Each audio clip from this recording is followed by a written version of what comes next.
Hey guys, Thrasher here, and we have a brand new banner coming out tomorrow. We have the preview. Let's check it out right now.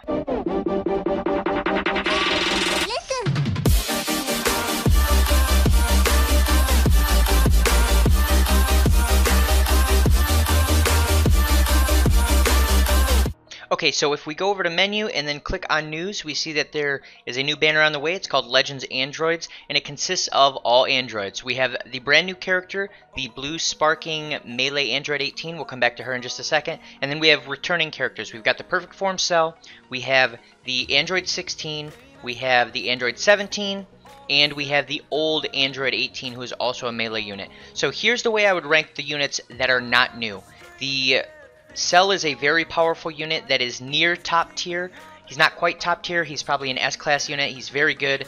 The Android 16 is a top tier unit. He is the best tank in the game. The Android 17 is also very powerful and has a lot of utility. So you have three characters right there who are very good. The only issue is if you don't already have an Android team, this is probably not a banner that you're going to want to spend heavy on at full price. Now let's look at Android 18, and that will tell us a few things. One, Android 18 is a melee type fighter who specializes in strike attacks. With her unique ability Assault, she knows great strength right from the beginning of the battle. Make the most of her rapid key recovery to perform strike attacks in a row. Now it sounds like she's going to be a melee fighter. She'll probably bring 2 Strike Arts cards. She's probably going to have the insane key recovery that Gotenks has at the beginning of the match, except rather than in Gotenks' case where he has to get hit to stop his key recovery, she just has insane key recovery for some set amount of time from the beginning of the match. We'll see where that goes, but as far as her color typing, blue is very powerful. The Android team direly needed a blue unit to help deal with Gogeta, to make them a slightly more rounded team in general. I think that they don't have the damage output of the other major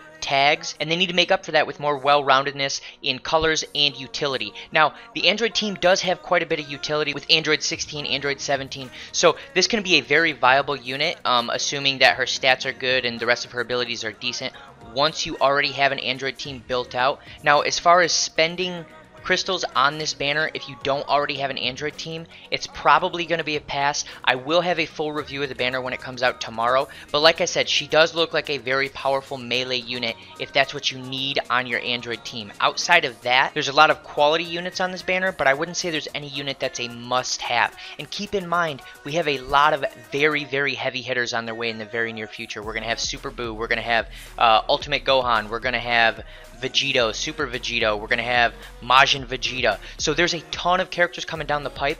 This banner is probably going to be a pass for most people. Throw down below whether or not you have a spot for a blue Android character on any of your teams, and we'll all talk about where our teams sit right now. That's it for this video. If you guys like this content, make sure to like and subscribe.